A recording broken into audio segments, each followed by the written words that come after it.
Good evening to all of you. Good evening. हाँ, जल्दी जल्दी आ जाइए तो आज का सेशन स्टार्ट करते हैं। बहुत बढ़िया, बहुत बढ़िया। आ जाइए, आ जाइए। हाँ, गुड इवनिंग। हाँ, Sukumar ji, good evening. Doctor Preeti ji, good evening. Good evening, good evening. आ जाइए, आ जाइए जल्दी जल्दी, तो सेशन स्टार्ट करते हैं। हाँ हाँ। हाँ, doctor Ramkishan ji, very good evening. Mohammad Arshad ji, good evening. बहुत देर अरे नहीं नहीं प्रीति जी, अब कैसे डरना? डर डर किस चीज का है? अरे ये तो छोटे मोटे एफर्ट्स हैं इनमें, तो बस और क्या है। खुशबू जी, good evening. Sitaram ji, good evening. Preeti ji, हमेशा एक चीज ध्यान रखिए, जिस चीज के लिए हम जा रहे हैं, ठीक है, उसके दो ही फैक्टर हो सकते हैं, प्लस या माइनस। और एक एग्जाम या एक कोई दिन आपका ना आपकी क्वालिटी को डिसाइड नहीं कर सकता, ये फिक्स है। ठीक है, तो जो होता है वो बेस्ट के लिए होता है, बट हाँ, हमें हमारा बेस्ट देना है, ये खुद से प्रॉमिस कीजिए। और कुछ नहीं करना, सब कुछ बिल्कुल सिंपल रखिए। जीवन में जो होता है उसके पीछे कुछ ना कुछ बहुत बड़ा कारण होता है। हाँ बिल्कुल बिल्कुल। हाँ, नंदी जी, गुड इवनिंग। जय श्री राम जी, डॉक्टर गोविंद साहब जी। चलिए आज का सेशन स्टार्ट करते हैं। बायोडायवर्सिटी का हमने देखा था, जो लास्ट हमारी क्लास है उसमें बायोडायवर्सिटी से रिलेटेड हमने डिस्कशन किया था। आज हम उसी में आगे चलते हैं। ठीक है, जैव विविधता संरक्षण। अब जैव विविधता को बचाने के लिए, हाँ ईशा जी, गुड इवनिंग, संरक्षण करने के लिए क्या क्या स्टेप गवर्नमेंट की तरफ से उठाए गए और क्या क्या चीजें हुई, उस पर हम डिस्कस करते हैं। ठीक है, सबसे पहले देखिए, इसमें जो मेन डेट्स है उसको ध्यान रखिएगा कि लोकल लेवल पे जब स्टार्ट हुआ, उसके अलावा जो अंतरराष्ट्रीय लेवल पर स्टार्ट हुआ वो रियो दी जेनेरियो में 1992 जो है वो दिन सबसे इंपॉर्टेंट था। तो आपको ये ध्यान रखना है, सबसे महत्वपूर्ण समझौता जो हुआ था, ये दिन याद रखिएगा, 1992 में रियो दी जेनेरियो में।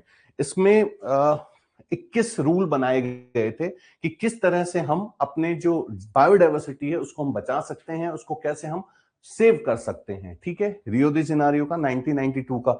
और ये आज वाला जो पार्ट है बायोडायवर्सिटी का, ये मोस्ट इंपॉर्टेंट है। अगर इसमें से एक या दो क्वेश्चंस पूछे गए तो इस वाले पार्ट में से ज्यादा चांसेस रहते हैं। तो थोड़ा रेगुलर क्लासेस में, बस क्लास में रेगुलर बने रहिए, बहुत सारी चीज तो आपके वैसे ही क्लियर होती चली जाएंगी। ठीक है, तो 1992 में रियो दी जेनेरियो में विश्व शिखर वार्ता के दौरान जैव विविधता संबंधित सभी पहलुओं पर व्यापक समझौता हुआ था। यह ध्यान रखिएगा, सबसे पहला जो बड़े लेवल पे, जो वर्ल्ड लेवल पे जो चीज हुई थी वो रियो दी जेनेरियो में 1992 में हुई थी।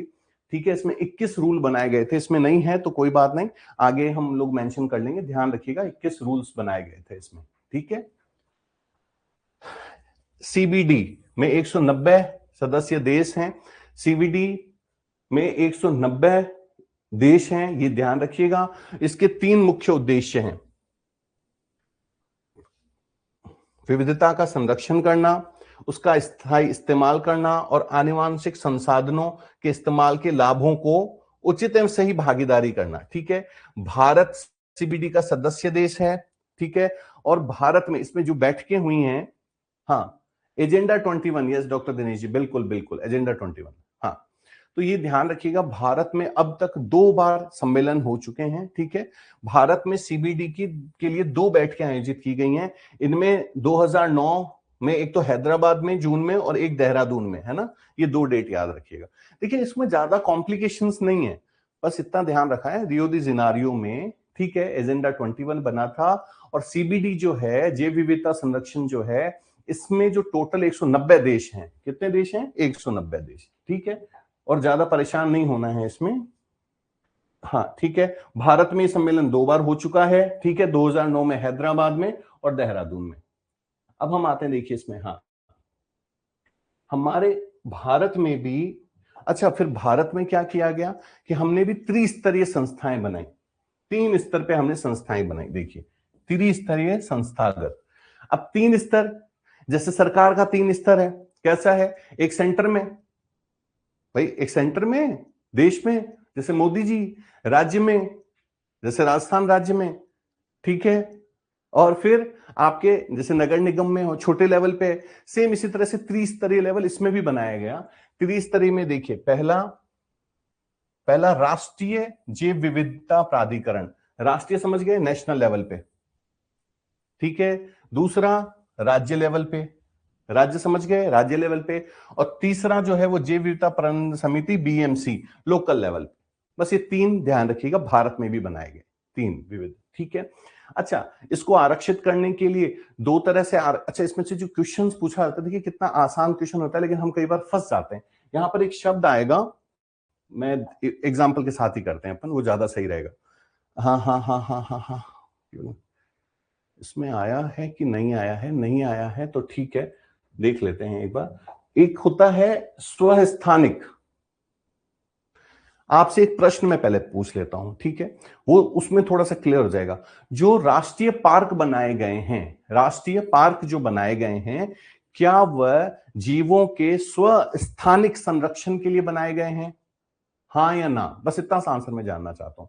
क्या वो स्वस्थानिक संरक्षण के लिए बनाए गए हैं जो राष्ट्रीय पार्क हैं, नेशनल पार्क? राम जी का आंसर यस, हाँ, DOC yes yes yes yes, हाँ हाँ हाँ, बिल्कुल बिल्कुल बिल्कुल, हाँ जी, कैलयू जी, हाँ, सुकुमार जी, जी यस यस, हाँ, इसमें कुछ हाँ, NC2 यस, NC2 और XC2, हाँ बिल्कुल, हाँ हाँ। क्या वो स्वस्थानिक हैं? नाम में ही आस्थान आंसर है, हाँ हाँ हाँ, ईशा जी, हाँ हाँ, यस यूसस, एक्चुअली हाँ, देखिए अगर हम नेशनल पार्क्स देखते हैं तो वहां पर उनको उनका नेचुरल क्लाइमेट दिया जाता है, ठीक है, नेचुरली उनको रखा जाता है ना, तो वो क्या होगा, स्वस्थानिक होगा। लेकिन अगर आपने वहां पर एक शब्द जोड़ दिया, क्या, जैसे आपके ये चिड़ियाघर, तो चिड़ियाघर क्या स्वस्थानिक आएगा? नहीं, चिड़ियाघर स्वस्थानिक नहीं आएगा। ये शब्द ध्यान रखिएगा, ठीक है। XC2 और NC2 इंग्लिश में, और यहां पर स्वस्थानिक है या नहीं है। अगर वो अपने नेचर के हिसाब से है तो स्वस्थानिक है, जैसे आपके नेशनल पार्क्स हो गए, ठीक है, राष्ट्रीय उद्यान जिनको हम बोलते हैं, ठीक है, आरक्षित क्षेत्र हो गए, है ना। और XC2 में क्या आ जाएगा, आपके जू, चिड़ियाघर वगैरह, ठीक है। तो इसमें यही सारी चीजें थी। अब इसमें हाँ, अब देखिए, भारत की वन्य जीव संरक्षण परियोजनाएं, ये डेट्स थोड़ी सी ध्यान रखिएगा, इससे रिलेटेड क्वेश्चंस हमें एक दो देखने को मिल जाते हैं कई बार एग्जाम्स में। सबसे पहले देखिए, बाघ परियोजना जो बनाई गई थी, बाघ परियोजना, ये 1 अप्रैल 1973 में, ठीक है, से बाघ परियोजना लागू की गई है, ये ध्यान रखिएगा, 1 अप्रैल 1973। हाँ हाँ, बिल्कुल बिल्कुल सही है। अब इसके बाद देखते हैं, ये रहा, तो बाघ हमने देखा 1 अप्रैल 1973, 1973। उसके बाद देखिए, सिंह परियोजना, ठीक है, गुजरात में जो गिर राष्ट्रीय उद्यान है, सिंह जाति के लिए संरक्षित एरिया बनाया गया है, ठीक है। और इसमें लगभग, हाँ हाँ हाँ हाँ, ठीक है। अच्छा, और देखिए अच्छा, ये जो दिवस है, जैसे 29 जुलाई को अंतरराष्ट्रीय बाघ दिवस मनाते हैं, ये भी एक ध्यान रखने की चीज है, ध्यान रख लीजिएगा, ठीक है। और सिंह परियोजना कहां पर है? गिर राष्ट्रीय उद्यान, गुजरात में, है ना। ये तो गिर तो बहुत वर्ल्ड फेमस है, तो ये तो याद रह जाएगा, कोई इशू नहीं है। हाँ, और अभियान, हाँ हाँ हाँ, नेहा जी, हाँ बिल्कुल बिल्कुल, हाँ। देखिए, इनमें जो अलग अलग, जो जैसे बायोलॉजिकल पार्क होते हैं, नेशनल पार्क्स होते हैं, इनमें जो इनका जो जोन एरियाज होता है, उसका रिस्ट्रिक्टेड एरिया कितना है, उसके ऊपर वो निर्भर करता है, ठीक है ना। अब मगर परियोजना पर आते हैं, तो ये आपके, हाँ, डिटेल्स में नहीं है, इसलिए मैं उसमें नहीं गया हूं नेहा जी, है ना, क्योंकि चीजें लंबा खींचने से कोई मतलब है नहीं, पॉइंट टू पॉइंट, है ना, बायोडायवर्सिटी। मगर परियोजना, ये ध्यान रखिएगा, इसमें देखिए संरक्षण के लिए 12 अभ्यारण्यों में यूएनडीपी के सहयोग से चलाया जा रहा है, और 1975 में मगर परियोजना शुरू की गई थी, 1975 में, ठीक है। अच्छा, गेंडा परियोजना, अच्छा वहां अगर आपके दिमाग से निकल जाए गेंडा परियोजना कहां कहां कौन कौन से राज्यों में है, तो आपको थोड़ा सा तो हिंट आपके समझ में आ ही जाएगा कि गेंडा जो है, जो असम का जो एरिया है, बंगाल और असम का, हाँ, उस वाले एरिया में, है ना। तो पश्चिम बंगाल, आसाम में, है ना। और 1987 में गेंडा परियोजना प्रारंभ की गई थी, है ना। अब आते हैं हाथी परियोजना पर। आरंभ वर्ष देखिए 1992 में था। ये भी वही, पश्चिम बंगाल, आसाम, कर्नाटक, तमिलनाडु के अभ्यारण्यों में हाथियों का संरक्षण किया गया है, ठीक है। और वर्ष इसमें ये नंबर तो छोड़ दीजिए। फिर देखिए गोडावन, ये इंपॉर्टेंट है क्योंकि राजस्थान से रिलेटेड है। 9 जुलाई 2013 को गोडावन परियोजना प्रारंभ की गई थी और 1981 में गोडावन को राजस्थान का राज्य पक्षी घोषित किया गया था। यह एक गंभीर संकटग्रस्त प्राणी भी है। तो ये कुछ मेजर परियोजनाएं हैं जो आपके सिलेबस से रिलेटेड हैं। हाँ बिल्कुल 1992 में। अब हम आते हैं अंतर्राष्ट्रीय जैव विविधता दिवस। इसमें बस आपको ये ध्यान रखना है 22 मई 1992, ठीक है। 22 मई 1992 को अंतर्राष्ट्रीय जैव विविधता दिवस मनाया जाता है। 22 मई 1992 को कन्वेंशन हुआ था जिसमें इसको लागू किया गया था। तो 22 मई को अंतर्राष्ट्रीय जैव विविधता दिवस मनाते हैं। 22 मई ध्यान रखिएगा, ठीक है। और 2022 की जैव विविधता की जो थीम है वो क्या है? सभी जीवन के लिए एक साझा भविष्य का निर्माण करना।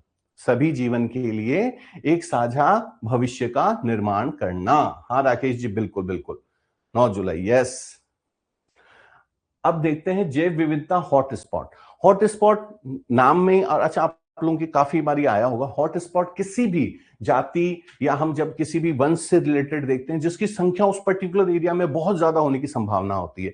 जैसे हमने गोडावन का देखा, वो राजस्थान से जुड़ा हुआ क्यों है? क्योंकि उसका जो क्लाइमेट है राजस्थान का, जो यहाँ का फीचर्स है, वो उसके लिए बहुत ही बेनिफिशियल है, वहां पर उसकी ग्रोथ अच्छी हो सकती है। तो हॉटस्पॉट में एक चीज ध्यान रखिएगा। हाँ बिल्कुल, वो इंडेंजर्ड में भी आता है। हॉट स्पॉट जहां पर संख्या बहुत अधिक पाई जाए, और साथ के साथ एक लाइन और जुड़ेगी उसमें कि उसमें और वहां की जो जातियां हैं वो हमेशा संकटाग्रस्त होने की भी व्यवस्था हो। मतलब देखिए हॉटस्पॉट की मेन डेफिनेशन क्या है? प्रजाति समृद्ध क्षेत्र, मतलब होने की उसकी वहां पर बहुत ज्यादा संभावना हो, लेकिन वहां की प्रजातियां जो हैं सदैव संकटावस्था में रहती हैं। संकटावस्था में रहती हैं मतलब उस पर्टिकुलर एरिया में खूब सारी तो हैं, लेकिन उनके ऊपर संकटावस्था स्थिति है कि अगर एक खत्म हुई तो पूरी की पूरी खत्म वहीं से, है ना। तो hot spot area, species rich areas भी बोलते हैं इनको, ठीक है। और देखिए जैव विविधता हॉटस्पॉट, जहां पे जैव विविधता से संपूर्ण महत्वपूर्ण जैव भौगोलिक क्षेत्र, मतलब जैसा कि आप रेन फॉरेस्ट को देख सकते हैं। रेन फॉरेस्ट में क्या है? हर तरह की जैव विविधता मिलेगी आपको, है ना। तो उसको जैव विविधता हॉटस्पॉट बोलेंगे हम, है ना। तो डिफरेंस थोड़ा सा ध्यान रखिएगा, ठीक है। और ये देखिए आ गया 5 जून 1992 में आयोजन रियो डी जेनेरियो में किया गया था इसका, ठीक है, इसका स्वीकार करते हुए। अब उसके बाद देखिए वर्तमान में जैव विविधता को निम्न 3 स्तरों पर देखा जाता है। पारिस्थितिक तंत्र के स्तर पर एट द इकोसिस्टम, तो हमने पहले भी बात किया जैसे इकोसिस्टम, ठीक है, आपके अलग अलग हो सकता है। लैंड इकोसिस्टम है, ठीक है, थल या जमीन से संबंधित है तो जन है, जंगल है, वन वाला जो है, ठीक है, फॉरेस्ट वाला जो एरिया वो एक इकोसिस्टम है। पानी में चले जाइए तो तालाब वाला आ गया, है ना। और इसके अलावा अगर आप देखेंगे मैंग्रोव, ठीक है, तो ये सब कुछ पारिस्थितिक तंत्र के लेवल पे आते हैं। उसके बाद इसमें एक और पॉइंट आएगा, फिर आता है स्पीसीज के लेवल पे। स्पीसीज यानी प्रजातियों के आधार पर। तो प्रजातियों के आधार पर से 15 लाख से 800 लाख तक किया गया है। विशेषज्ञों ने विश्व में जो हमारे पास जो प्रजातियां हैं वो लगभग 15 लाख से 800 लाख तक इनकी संख्या हो सकती है, ऐसा अनुमान लगाया गया है। तो पहला हमने देखा पारिस्थितिक लेवल पे। हाँ, एनवायरमेंट डे अभी आएंगे राम जी, हम डेज पे भी आएंगे। तो पारिस्थितिक लेवल पे जो पारिस्थितिक तंत्र हो, मैदान हो, जंगल हो, जल हो, अलग अलग प्रजातियों के स्तर पर। और उसके बाद देखिए ये बहुत इंपॉर्टेंट है, विद इन द स्पीसीज, मतलब प्रजातियों में अंतर्निहित। जैसे इसका एग्जांपल ध्यान रखिए, जैसे फिलीपींस के राइस रिसर्च इंस्टीट्यूट में 90,000 चावल के दानों को संरक्षित किया गया है। अब वो दाने क्या हैं? अलग अलग राइस की वैरायटीज को दिखाते हैं। तो भविष्य में उन दानों से उनके जैसे दूसरे प्लांट्स तैयार किए जा सकते हैं, उनके रोग से बचाने के लिए उनके बायोकेमिकल्स वगैरह तैयार किए जा सकते हैं। तो विद इन स्पीसीज के अंदर अंदर ऐसे ही आपके जो ताइवान है और थाईलैंड का जो एरिया आता है वहां पर बैम्बूज की बहुत सारी वैरायटीज मिलती हैं। तो वहां पर बैम्बू रिसर्च सेंटर्स है जहां पर मोर देन 400 बैम्बूज की स्पीसीज को संरक्षित करके रखा गया है। तो ये विद इन द स्पीसीज कई सारी हैं, ठीक है, तो विद इन द स्पीसीज हमने देखा, ठीक है। और हमने देखिए पारिस्थितिक तंत्र जब हम देखते हैं इकोसिस्टम, तो मेनली स्थलीय, जलीय और वायुमंडल, ये तीन है। अब हम आते हैं भारत में जैव विविधता। इसमें से 2 पॉइंट ध्यान रखिएगा, बॉटनिकल सर्वे ऑफ इंडिया और जूलॉजिकल सर्वे ऑफ इंडिया। आप सभी जानते हैं बॉटनिकल में हम सारे प्लांट्स के बारे में पढ़ते हैं, जूलॉजिकल में हम सारे एनिमल्स के बारे में पढ़ते हैं, और ये दोनों ही जो हेड ऑफिस है इंडिया का वो कहां पर है? कोलकाता में। ये ध्यान रखिएगा, कहां पर है? कोलकाता में। प्लांट्स के नंबर वगैरह ये सब इतना नहीं पूछा जाता, बस ये ध्यान रखिएगा, बॉटनिकल सर्वे ऑफ इंडिया और जूलॉजिकल सर्वे ऑफ इंडिया जिनके मुख्यालय कोलकाता में स्थित हैं, ठीक है, कोलकाता। नेक्स्ट, अब आ जाइए भारत में जैव विविधता हॉटस्पॉट। भारत में मुख्य रूप से ये चार, ये देखिए चार जो हैं, भारत में 4 हॉटस्पॉट हैं। विश्व के 36 जैव विविधता वाले हॉटस्पॉट में से 4 भारत में हैं। इसको एक बार हम पॉइंट करेंगे थोड़ा सा, और इस पर हम थोड़ा सा डिस्कस भी करेंगे। देखिए टोटल वर्ल्ड में कितने हैं? 36 जैव विविधता वाले हॉटस्पॉट, जिसमें से भारत में कितने हैं? 4। भारत में कितने लिए गए? 4। अब इसमें से प्रश्न कैसे पूछा जाएगा, ये नाम याद रख लीजिएगा, हिमालय, पश्चिमी घाट, इंडो वर्मा क्षेत्र और सुडालैंड। ये 4 जो हैं वो भारत में हैं, 36 पूरे विश्व में, है ना? हाँ, हॉटस्पॉट्स हैं जिसमें से 4 भारत में हैं। हाँ, हिमालय, पश्चिमी घाट, इंडोनेशिया, वर्मा। यस राकेश जी, बिल्कुल। तो ध्यान रखिएगा, हिमालय, पश्चिमी घाट, इंडो वर्मा क्षेत्र और सुडालैंड। हिमालय, अब हिमालय में आपको पता है हिमालय हमारे कहां पर है? उत्तर में, ठीक है। पूरा उत्तर में जो एरिया है, तो उसमें से क्या आ जाएगा? देखिए उत्तर पूर्वी भारत, भूटान, नेपाल के मध्य तथा पूर्वी हिस्से। अच्छा, इसमें अगर मान लीजिए वहां पर थोड़ा सा निकल जाता है माइंड से, हिमालय दे दिया, तो हिमालय कहां पर है? भारत के उत्तर में। तो उससे लगते हुए कौन कौन से हैं? अब जाहिर सी बात है, उससे लगते हुए श्रीलंका तो होगा नहीं, श्रीलंका तो नीचे है। तो मैंने क्या कहा, बस वहां पे आप ध्यान रखें, नेपाल, भूटान ये हो सकता है। बस इतना सा ध्यान रखना है कि हिमालय में कौन कौन सी क्षेत्र आएंगे, ठीक है। अब ऐसे ही देखिए, अगर हम पश्चिम में चले गए, आ जाइए पश्चिमी घाट, उत्तर, दक्षिण, पूर्व, पश्चिम, ये आ गया पश्चिमी घाट, गुजरात वाला, और ये, ठीक है, महाराष्ट्र, गुजरात का जो ये वाला पार्ट है। हाँ बिल्कुल, तो उसमें देखिए भारत के पश्चिमी किनारे पर पाई जाती है। अब ये महासागरीय प्रायद्वीप है ना, ये पर्वतीय है, वो महासागरीय है, इसलिए यहां अच्छी मात्रा में वर्षा भी होती है। तो पश्चिमी घाट में ये आ जाइए, ये सब ठीक है, इतने उभयचर वगैरह ठीक है, कोई दिक्कत नहीं है। तो इसमें ये ध्यान रखिएगा, पश्चिमी घाट में आपको महासागर और पर्वत मिलेंगे, ठीक है। ये गुजरात वाला जो बेल्ट आ गया उधर का, ठीक है। इंडो वर्मा क्षेत्र, इंडो वर्मा में आ जाइए। अब ये कौन सा में है, कौन सा है? देखिए इंडो वर्मा ये पूर्वी भाग। अब देखिए ये पूर्वोत्तर भारत में, ब्रह्मपुत्र नदी के दक्षिण में, ब्रह्मपुत्र नदी, म्यांमार, ठीक है, यूनान प्रांत, Lao People's Democratic Republic, Vietnam, Cambodia, Thailand, ये उत्तर, दक्षिण, पूर्व, पश्चिम, ये जो पूर्व वाला पार्ट है, इधर की बात हो रही है, ठीक है। तो यहां पर भारत के साथ साथ ये Myanmar, Yunnan, Lao People's Democratic Republic, Vietnam, Cambodia और थाईलैंड। अगर आपने इंडिया का नक्शा देखा होगा तो ये चीजें अपने आप क्लियर हो जाएंगी, ठीक है। यहां पर इस क्षेत्र में, यद्यपि यह क्षेत्र अपनी जैव विविधता समृद्ध है, एक और है इसमें, हाँ हाँ हाँ हाँ हाँ, स्थानीय, एक ये वाला कर लीजिएगा। इसमें 13,500 पौधों की प्रजातियां देखी जा सकती हैं, जो कि अन्य किसी और हॉटस्पॉट एरियाज में इतने प्लांट एक साथ नहीं देखने को मिलते। तो ये ध्यान रखिएगा, इंडो वर्मा जो क्षेत्र है, इसमें जो पौधों की प्रजातियां हैं वो बाकी हॉटस्पॉट से सबसे ज्यादा यहां पर पाई जाती हैं। अब हम आते हैं सुडालैंड क्षेत्र पे, फोर्थ वाला। ये दक्षिण पूर्व में है, उत्तर, दक्षिण, पूर्व, पश्चिम देख लिया था, दक्षिण पूर्व ये वाला पार्ट भारत के नक्शे का, ठीक है।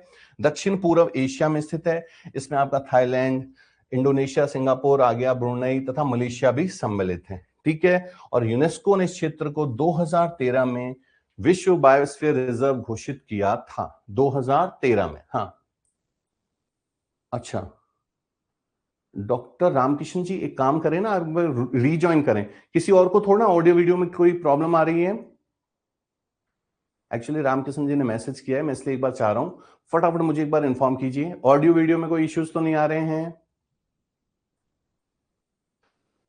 नहीं आ रहा है? ओके, ठीक है। तो डॉक्टर रामकृष्ण जी एक बार आप है ना, हाँ आप एक काम कीजिए, एक बार रीजॉइन कर लीजिए, ठीक है। हाँ, अब हम अपने अगले पॉइंट पे चलते हैं। ये देखिए, अब जलवायु परिवर्तन से निपटने के लिए क्या उपाय और नीतियां की गई हैं। अच्छा, सबसे मेन चीज है, अब जलवायु परिवर्तन से निपटना तो है, निपटेंगे कैसे? दो जो चीजें इसमें मेन है, वो सबसे पहले एक तो ये कि भाई हम लोगों तक इस चीज को पहुंचाएं, ठीक है, कि भाई जंगल बचाना जरूरी है, पेड़ पौधे बायोडायवर्सिटी को बचाना जरूरी है, लेकिन इसके लिए हमें क्या चाहिए? फंड्स। हाँ, नहीं नहीं, वर्ल्ड लेवल नहीं है आपके, है ना राकेश जी, वर्ल्ड लेवल नहीं है ना।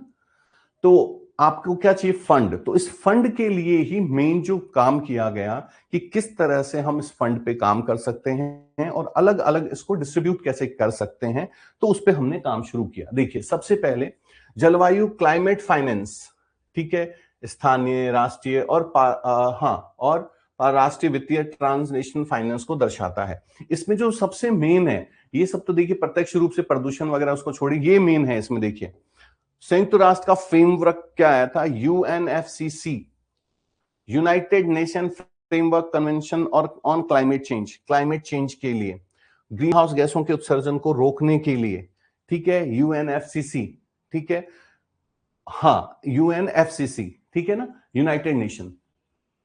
यूनाइटेड नेशन फ्रेमवर्क कन्वेंशन किया गया, जिस पर यह जोर दिया गया कि किस तरह से हम जो पॉल्यूशंस वाले हैं, ठीक है, जो ग्रीन हाउस गैसेस जो प्रोड्यूस कर रहे हैं, उनको किस तरह से रोका जाए और किस तरह से जो एनर्जी के नए नए सोर्सेस हैं उस पर काम किया जाए। तो उसके लिए यूएनएफसीसी ने सबसे पहले ग्रीन हाउस पर कटौती करने के लिए क्या क्या चीजें करी हैं, उस पर डिस्कस करते हैं। देखिए, इन्होंने हम्म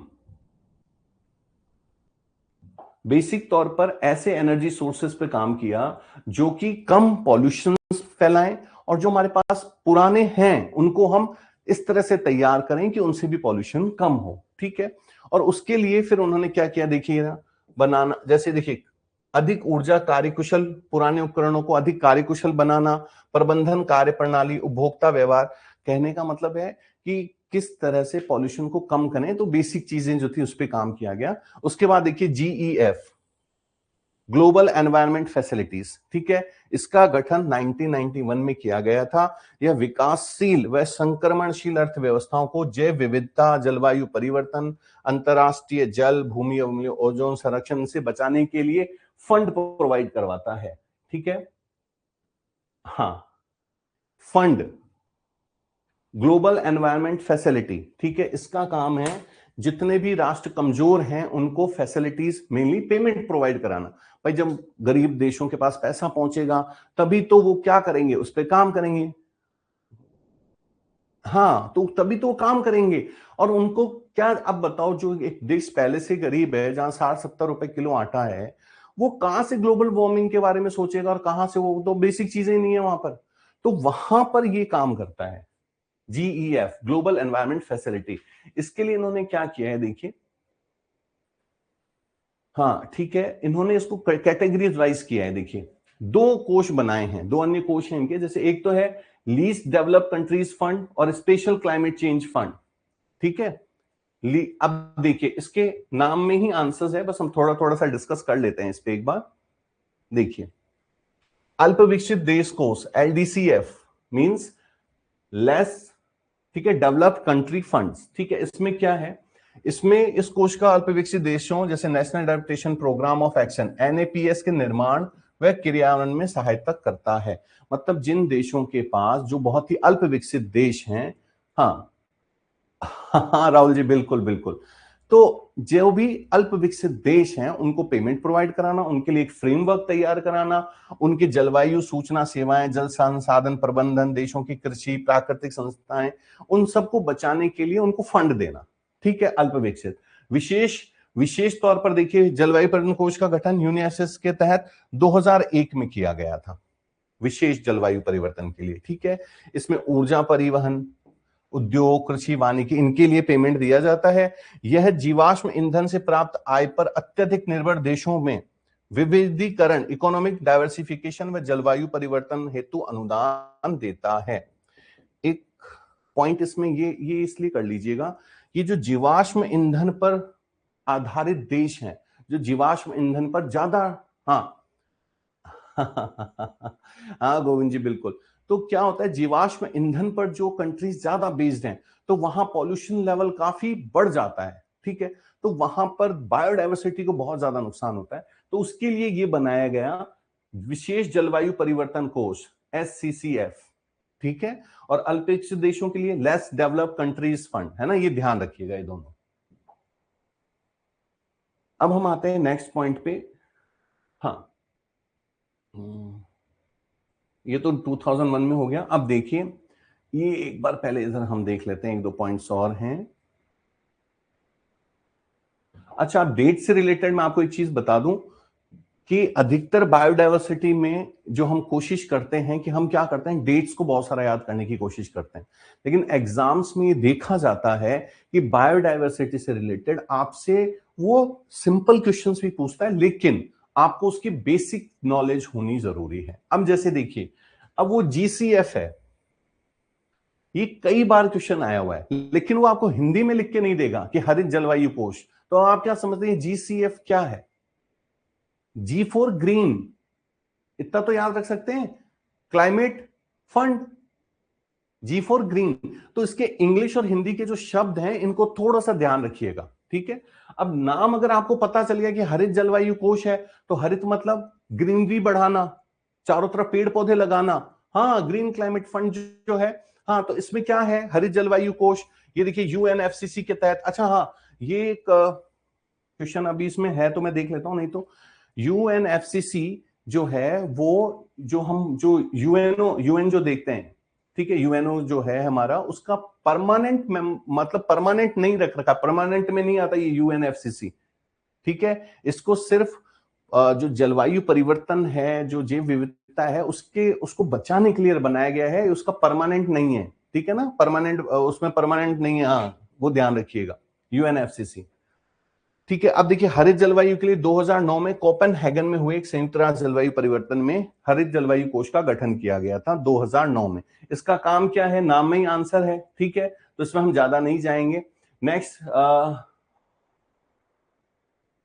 हाँ, अब हम आते हैं IUCN, प्राकृतिक संसाधनों हेतु अंतरराष्ट्रीय संगठन। अंतरराष्ट्रीय संगठन है IUCN, ठीक है, कि इसकी जो 10वीं गोष्ठी थी का आयोजन 1969 में नई दिल्ली में किया गया था। IUCN की 10वीं गोष्ठी का आयोजन 1969 में नई दिल्ली में किया गया था, है ना। ये एक डेट्स आपको ध्यान रखना है, ठीक है। और ये देखिए, रेड डाटा बुक, 1966 में IUCN ने एक रेड डाटा बुक नामक पुस्तक को प्रकाशित किया, जिसमें लुप्त प्राय जीवों की क्या थी, सूची दी गई और उनको बचाने के लिए जो कोशिशें थी वो की गई। ये रेड डाटा बुक नाम में से ही आपको ध्यान रखना है, जितने भी संकटाग्रस्त जीव हैं उनको इस लिस्ट में जारी किया जाता है, मतलब नाम लिख के उनका नाम लिखा जाता है, उनको बचाने के लिए फिर फंड्स आते हैं, है ना। हाँ, तो 10वीं गोष्ठी 1969 नई दिल्ली, ठीक है, और रेड डाटा बुक IUCN ने 1966 में, है ना, ये ध्यान रखिएगा।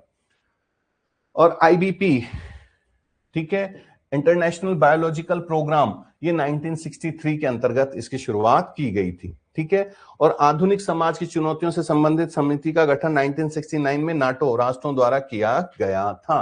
1969 में आधुनिक समाज की जो चुनौतियां हैं उनसे संबंधित, तो नाटो राष्ट्रों द्वारा 1969 में किया गया था, है ना। अब हम आते हैं जैव अंतरराष्ट्रीय एक सम्मेलन। अच्छा, अब देखिए, हमने देखा अंतरराष्ट्रीय जो वैश्विक सम्मेलन है उसमें, अब इसमें तो बहुत सारी डिटेल्स है, ठीक है। अब हमको इसमें से बेस्ट टू बेस्ट निकालना है, ठीक है, हमें ज्यादा डिटेल में नहीं जाना, मैं फिर कह रहा हूं, क्योंकि अगर देखिए इसमें हम सारे देखते जाएं तो बहुत सारी चीजें हैं जिसमें आपको बहुत सारे पॉइंट्स देखने को मिल सकते हैं।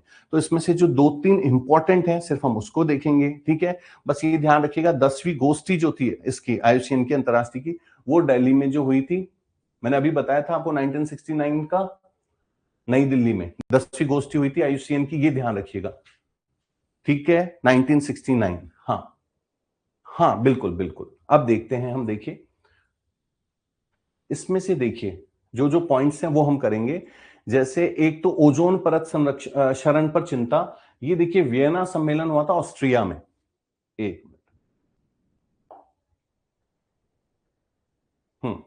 ये देखिए, एक तो ये कर लीजिएगा ओजोन वाला। वियना सम्मेलन ऑस्ट्रिया में ओजोन परत क्षरण पर चिंता दिखाई गई थी। ओजोन परत से संबंधित जो सबसे पहले जो वर्ल्ड लेवल पे जो चिंता हुई थी, डिस्कशन हुआ था, वो वियना सम्मेलन ऑस्ट्रिया में, ठीक है।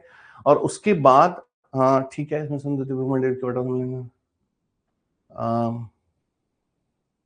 बॉन्ड कनेक्शन, एक तो ये वाला कर लीजिएगा, ठीक है। और एक मैं और बताता हूं आपको इसमें से, ठीक है, 2013 वार्सा सम्मेलन, ठीक है, छोड़ो उसको, वैश्विक जलवायु विकास।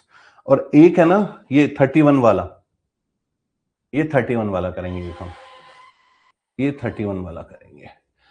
कोप 30 सम्मेलन बलेम ब्राजील, ये 2025 में जो प्रस्तावित है, ये आपके करंट अफेयर्स से भी है। हाँ हाँ, मैं बता रहा हूं, एक तो देखिए क्या है कि मैंने क्या कहा, इतनी डिटेल में अगर हम जाने वाले हैं तो उससे कम से कम टाइम ज्यादा चाहिए और रिजल्ट्स का कोई पता नहीं है, तो उनमें ज्यादा जाने की जरूरत नहीं है। हाँ, अब जैसे ये है कॉप 30 सम्मेलन, अभी रिसेंटली हुआ है 2025 में।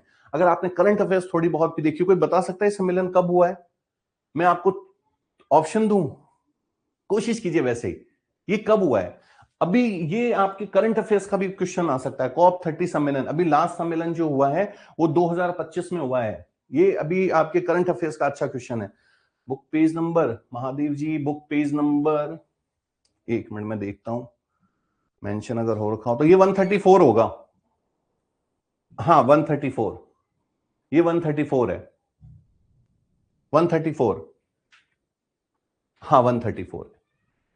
डॉक्टर दिनेश जी ने मई, हाँ हाँ, श्रुति जी नवंबर में हुआ था, बहुत शानदार श्रुति जी, बहुत वेरी गुड, बहुत बढ़िया। और राकेश जी, नहीं नहीं, सितंबर में नहीं हुआ है। और बताइए आप लोग। हाँ डॉक्टर गोविंद जी, हाँ बहुत बढ़िया, हाँ बहुत बढ़िया, हाँ हाँ हाँ हाँ हाँ, डॉक्टर गोविंद जी, हाँ हाँ ठीक है, रोहित जी बिल्कुल, कोशिश बहुत अच्छी है। हाँ प्रगति जी, हाँ नहीं प्रगति जी जून नहीं था, हाँ हाँ हाँ हाँ हाँ हाँ हाँ बिल्कुल, 10 से 21 DOC। बहुत बढ़िया। और कोई? नवंबर में हुआ है, ये ध्यान रखिएगा, इसलिए मैंने कहा कि ये नहीं, नवंबर में हुआ है ये, और ये शायद 15 के आसपास की कुछ डेट थी, ठीक है ना। तो नवंबर में ये ध्यान रखिएगा, नवंबर में आपके जो लास्ट IUCN का हुआ है वो नवंबर महीने में हुआ है, कॉप 30 का सम्मेलन बलेम में ब्राजील में, ठीक है, 2025, ये जो प्रस्तावित था। हाँ बिल्कुल, 10 से 20 के बीच में है, देखिए वो मुझे एग्जैक्ट डेट को मैं नहीं बता पाऊंगा, लेकिन हाँ नवंबर में हुआ है, ये फिक्स है, ठीक है। तो ये ध्यान रखिएगा, नवंबर में हुआ था ये, ठीक है, अभी रिसेंटली हुआ है। हाँ हाँ हाँ हाँ हाँ, ठीक है, तो ये थोड़ा सा ध्यान रखिएगा। अब IUCN जो है देखिए, हाँ अब इसका मुख्यालय, ये जो इनके मुख्यालय वगैरह हैं, ये हमें थोड़े से अच्छे से देखने हैं इसके, कि ये कहाँ कहाँ हैं और कैसे कैसे। देखिए सबसे पहले देखिए, हाँ, IUCN विश्व की सबसे पुरानी और सबसे बड़ी वैश्विक पर्यावरण नेटवर्क है। इसकी स्थापना अक्टूबर 1948 में हुई थी, ठीक है। यह वर्ल्ड कंजर्वेशन यूनियन के नाम से भी जाना जाता है और इसका मुख्यालय स्विट्जरलैंड, ग्लांड स्विट्जरलैंड में है, जेनेवा के निकट। स्विट्जरलैंड ध्यान रखिएगा, 2-3 जगह आएगा, है ना। हाँ लिस्ट रिपीट कर दीजिए प्रगति जी, list okay, Lal Qila last का टाइम, हाँ बुद्धि प्रकाश जी बिल्कुल बिल्कुल। हाँ प्रगति जी, मैंने बोला था कि बस ये जो लिस्ट है इसमें से एक तो आप कर लीजिएगा ओजोन परत, ओजोन का जो क्षरण हुआ था उसका, और एक लास्ट वाला कर लीजिएगा, ठीक है अभी। हाँ हाँ हाँ हाँ, लास्ट वाला कर लीजिएगा, ठीक है। ये नवंबर में हुआ है प्रगति जी, नवंबर में हुआ है ये जो अभी प्रस्तावित था ना कोप 30 सम्मेलन बलेम ब्राजील में, ये नवंबर महीने में हुआ है, ठीक है, नवंबर महीने में हुआ है, ठीक है, ब्राजील में, है ना। अब देखिए, इसका स्विट्जरलैंड में है IUCN का, ठीक है। हाँ और इसमें देखिए, हाँ इन्होंने IUCN का मुख्य कार्य है, इसलिए देखिए देखिए रेड डाटा बुक भी इसने प्रस्तावित की थी, ठीक है। इसके अलावा ये रेड डाटा बुक भी IUCN, ठीक है ना, और इसका कहां पर है, ग्लांड स्विट्जरलैंड में इसका इसका मेन मुख्यालय है। अलावा 4 अन्य क्षेत्रों पर भी काम करता है। देखिए, संपोषणीय परिवर्तन, संपोषणीय ऊर्जा, आजीविका और हरित अर्थव्यवस्था, इन चारों पर भी ये काम करता है, ये ध्यान रखना है। लेकिन IUCN जो है वो संयुक्त राष्ट्र का अंग नहीं है। मोस्ट इंपॉर्टेंट, ध्यान रखिएगा। कई बार क्वेश्चन घुमा फिरा के पूछता है कि जैसे आपको 4-5 ऑप्शन दे दिए, मतलब 2-3 जैसे ऑप्शन दे दिए, उनमें से पूछ लेगा ये IUCN जो है निम्न में से कौन संयुक्त राष्ट्र का अंग नहीं है। मैंने भी बोला था अंग नहीं है, तो ध्यान रखिएगा UNFCCC भी जो है वो और IUCN ये इसके अंग नहीं है। ठीक है, इस पे हमेशा ध्यान रखिएगा, है ना। ये IUCN है ना, ये आपके संयुक्त राष्ट्र जो है उसका अंग नहीं है। क्लियर। अगला, world wide fund for nature. ठीक है, ये भी देखिए एक हाँ, एक मिनट देख लेते हैं। अंतरराष्ट्रीय गैर सरकारी संगठन है, ये भी देखिए, ये भी गैर सरकारी संगठन है, गैर सरकारी संगठन है। 1961 में स्विट्जरलैंड के मॉर्सेज में एक धर्मार्थ ट्रस्ट के रूप में गठित हुआ था। धर्मार्थ समझ गए ना, भलाई के लिए। ठीक है, हाँ, वर्तमान में इसका अधिकांश कार्य जैव विविधता की दृष्टि से उन्नत 3 बायोम के संरक्षण पर केंद्रित है। तो ये भी स्विट्जरलैंड के मॉर्सेस से शुरू हुआ। ठीक है, और ये एक सरकारी गैर सरकारी संगठन है ना। WWF भी एक गैर सरकारी संगठन है, ये ध्यान रखिएगा। अब है UNEP, संयुक्त राष्ट्र पर्यावरण कार्यक्रम। इसमें देखते हैं क्या क्या है। देखिए, स्वीडन स्टॉकहोम महासभा जो हुई थी, संयुक्त राष्ट्र महासभा, है ना, मानव पर्यावरण व कॉन्फ्रेंस में 1972 के परिणाम स्वरूप हुआ था। इसका मुख्यालय देखिए नैरोबी में है। अभी हमने देखा, एक मिनट देखिए, IUCN स्विट्जरलैंड, ठीक है, वर्ल्ड वाइड फंड ये भी स्विट्जरलैंड, दो तो स्विट्जरलैंड में चले गए, है ना। अब ये कहां पे गए, ये देखते हैं, केन्या में। ठीक है, ये ध्यान रखिएगा, इसका मुख्यालय नैरोबी केन्या में है, UNEP। ठीक है, एनवायरमेंटल फंड का, है ना।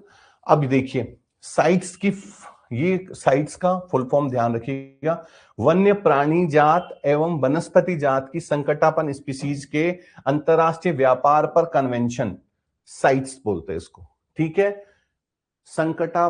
संकटापन जो स्पीसीज हैं उनके, हाँ, अंतरराष्ट्रीय व्यापार पर जो कन्वेंशन हुआ था उसको साइट्स बोला गया।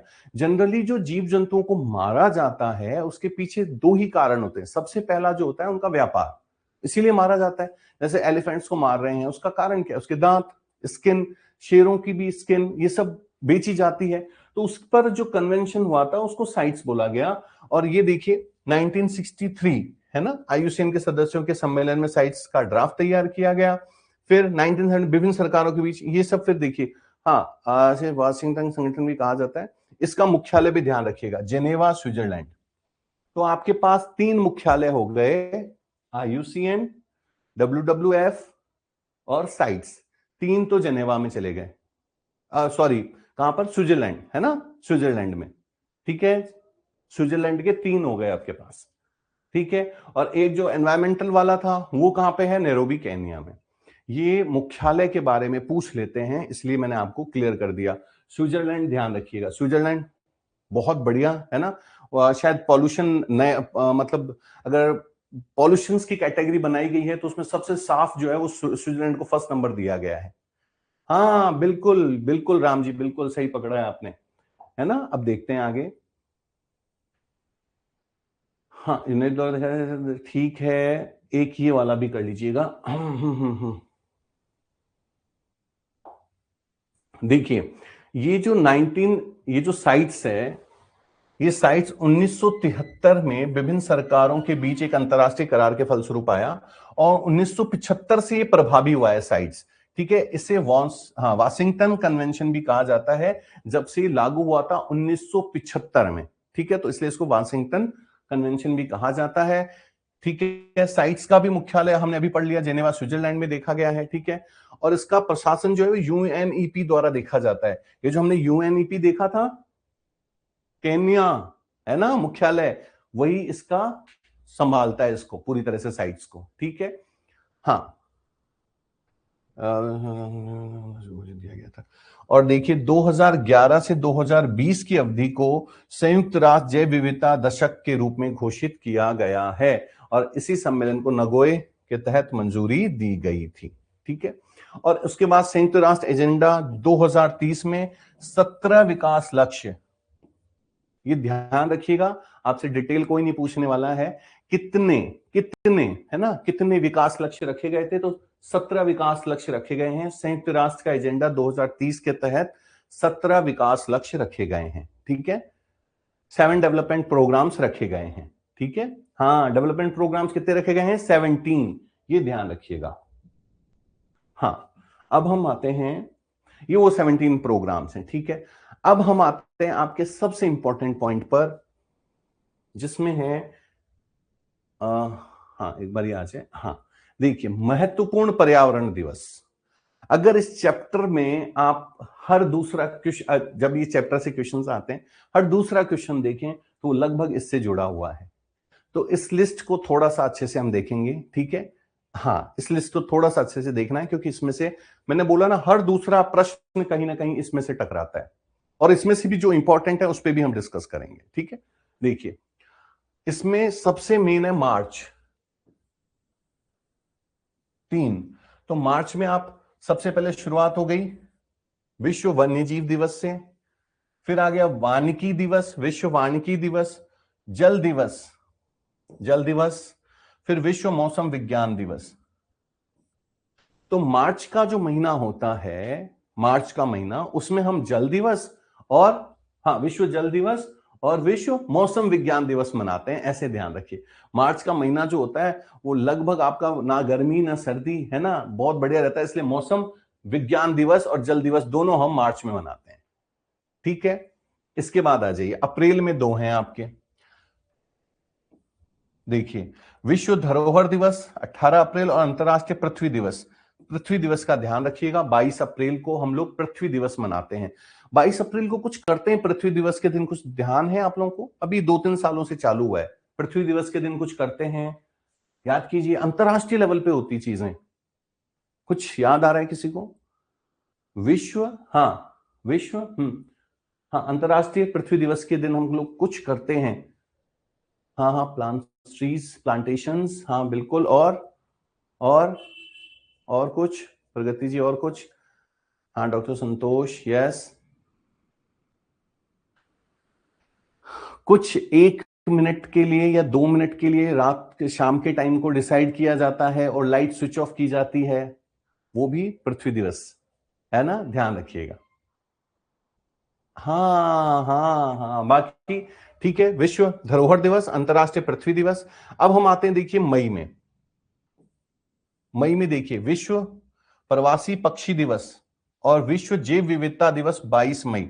ये अभी हमने बात की थी, 22 मई, है ना, विश्व, हाँ, जैव विविधता दिवस, है ना, हाँ, light off, yes doctor Govind Sahu जी।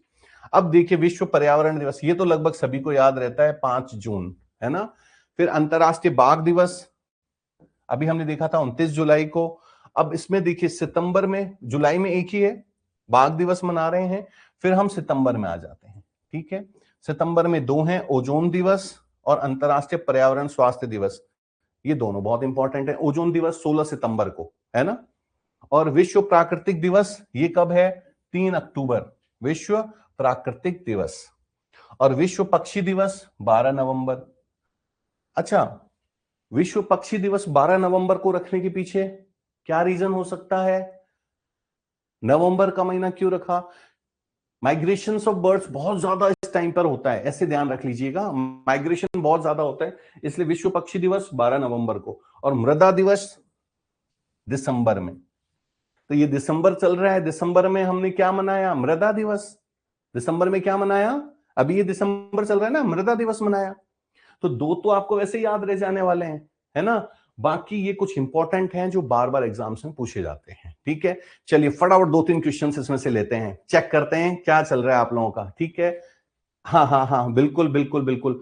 विश्व जैव विविधता दिवस, विश्व जैव विविधता दिवस किस तारीख को मनाया जाता है? विश्व जैव विविधता दिवस, हाँ, विश्व जैव विविधता दिवस बायोडायवर्सिटी, हाँ biodiversity day, yes Akash ji बिल्कुल, हाँ आशीष जी, हाँ उज्ज्वला जी, डॉक्टर शाहीन जी, यस रऊफ जी, हाँ प्रगति जी, प्रियंका जी, डॉक्टर गोविंद साहू जी, राकेश जी, हाँ सैम, हाँ बहुत बढ़िया राकेश जी, हाँ Sukumar ji, Sonia ji, doctor S K, Hemlata ji, yes doctor Dinesh, doctor Govind, हाँ नंजी, हाँ डॉक्टर कोमल, हाँ हाँ इंग्लिश में भी, okay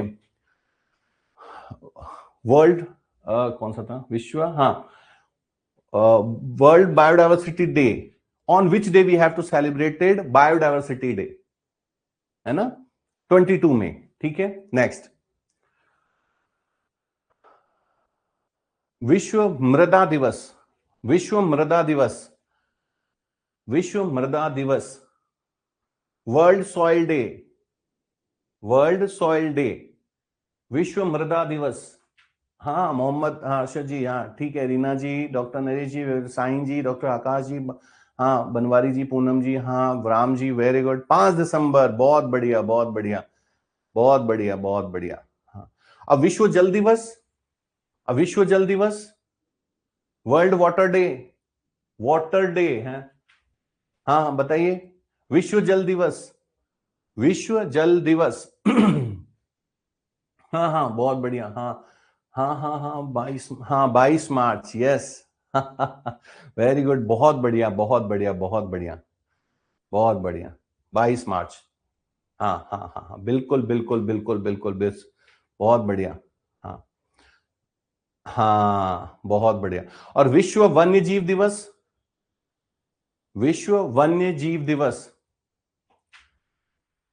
wild life day, world wild life day, wild life day कब सेलिब्रेट कर रहे हैं, विश्व वन्य जीव दिवस, हाँ हाँ मोनिका जी, हाँ हाँ राम जी, शीला जी, एक्चुअली इतने सारे आंसर्स आते हैं जब तक मैं एक नाम पढ़ रहा हूं, डॉक्टर शाहीन, हाँ हाँ बनवारी जी, अमित जी, हाँ छगन जी, यस डॉक्टर गोविंद जी, नीतू जी, पायल जी, नेहा जी, वेरी गुड बहुत बढ़िया, हाँ हाँ हाँ हाँ हाँ हाँ वन्य जीव दिवस 3 मार्च, 3 मार्च, वो पक्षी दिवस है, 12 नवंबर वाला विश्व पक्षी दिवस, मैंने वन्य जीव दिवस बोला है, विश्व वन्य जीव दिवस, है ना, है ना विश्व वन्य जीव दिवस, ठीक है।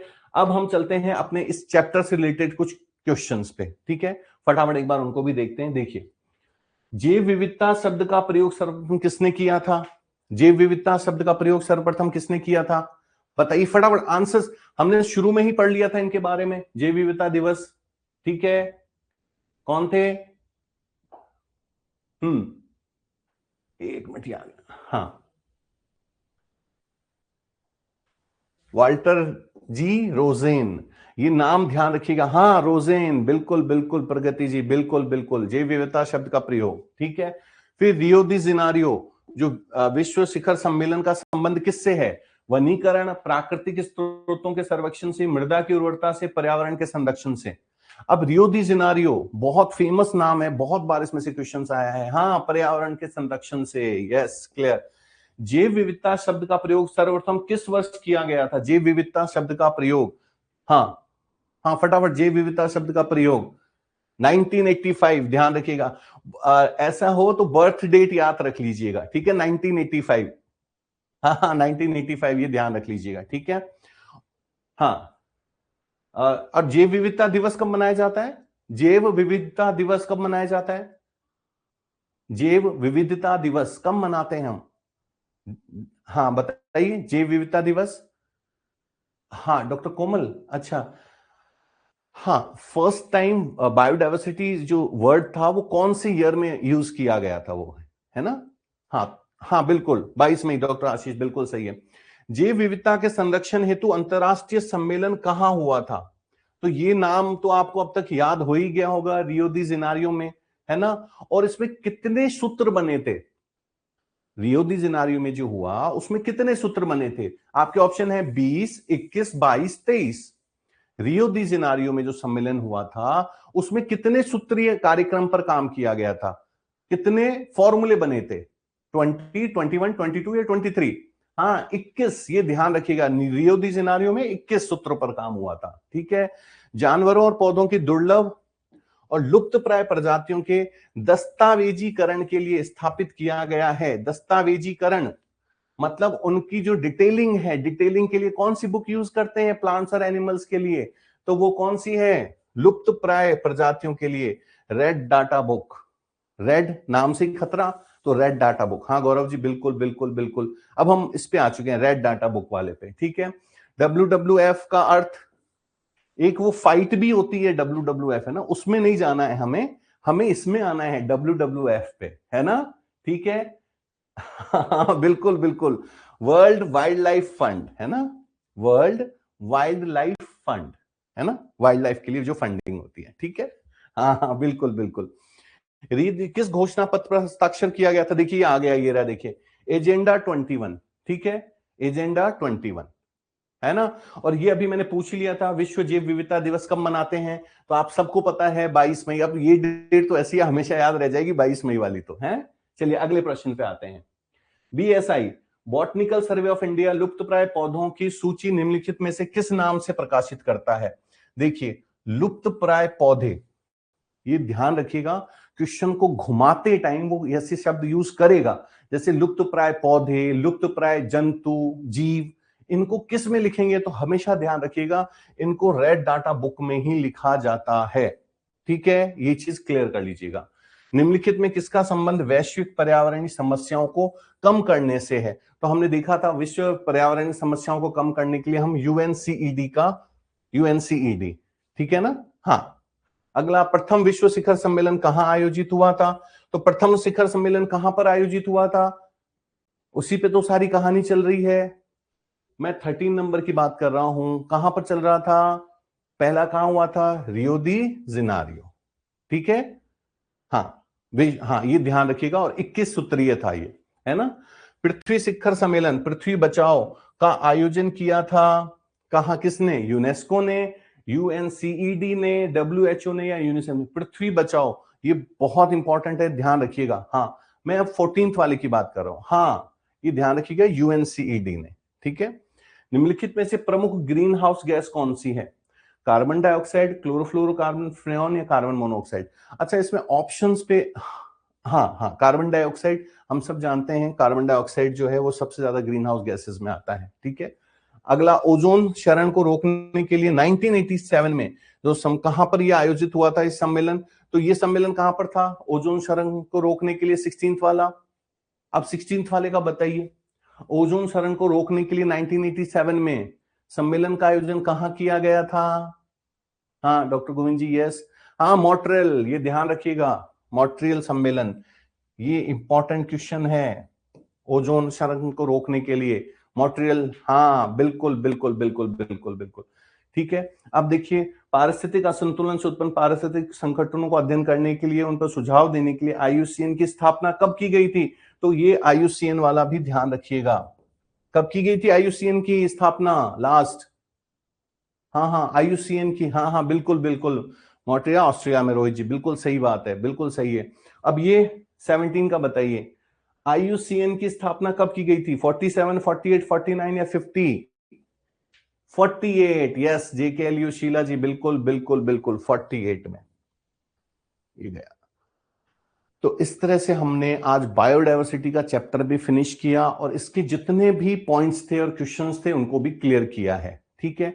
अब आप लोगों का मैराथन की जो क्लासेस हैं वो बहुत ही आई थिंक बहुत जल्दी अभी अपडेटिंग हो जाएगा, आपको कल मॉर्निंग तक अपडेट हो जाएगा, स्टार्ट होने वाली हैं। तो आप लोग आपकी प्रिपरेशंस बहुत अच्छे लेवल से कीजिए, देखिए, और टेंशन फ्री होके कीजिए, ठीक है ना।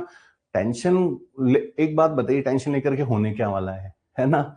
एट द एंड आपको आपके एफर्ट्स ही आपको आगे लेके जाएंगे, तो अपने एफर्ट्स करते रहिए, बहुत सिंपल सी चीज है। टाइम शेड्यूल बनाइए, टाइम शेड्यूल के हिसाब से पढ़िए, और इंटरेस्ट लेकर के पढ़िए, जिसमें मजा आ रहा हो उसको पढ़िए, इंटरेस्ट लेके पढ़िए, और मैं कह रहा हूं रेगुलर क्लासेस लेते रहिए। मेरा एक्सपीरियंस मैं बता देता हूं आपको, मैंने ऐसे ऐसे बच्चों को देखा है जिनका रियली में एकेडमिक रिकॉर्ड अच्छा नहीं था। हाँ मोनिका जी, कोई बात नहीं, डेट्स याद नहीं रहती, छोड़ दीजिए उसको, कोई दिक्कत नहीं है। डेट से रिलेटेड मुश्किल से 2 क्वेश्चन या 3 क्वेश्चन आएंगे, क्यों परेशान होना है। हाँ, मैं आपको एक लास्ट लाइन बोल के जा रहा हूं, गौर से सुनिएगा। मैंने बहुत से बच्चे देखे हैं जिनका एकेडमिक रिकॉर्ड अच्छा नहीं है, 50-40% वाले, लेकिन वो फर्स्ट या सेकंड अटेम्प्ट होते होते ना कोई गवर्नमेंट जॉब क्लियर कर जाते हैं। कारण क्या होता है? Regular classes. आप लोग रेगुलर क्लासेस लेते रहिए। मैं कह रहा हूं जिस दिन पेपर होगा ना, आप लोगों को क्लियर हो जाएगा कि मैं क्यों कह रहा हूं रेगुलर क्लासेस लेने के लिए। आप में से देखिएगा जिनका ठीक है बहुत दिनों से बैकग्राउंड नहीं था टीचिंग से, आप नहीं जुड़े हुए हो, नई चीजें समझ में आ रही हैं, लेकिन अगर रेगुलर क्लासेस लिए हैं ना, रिजल्ट आपको 25 तारीख को देखने को मिल जाएगा। चलिए, आप लोग आपका बहुत सारा ध्यान रखिएगा। Okay, good night. मिलते हैं फिर नेक्स्ट टॉपिक में नेक्स्ट पॉइंट के साथ। चलिए, ध्यान रखिए अपना बहुत सारा।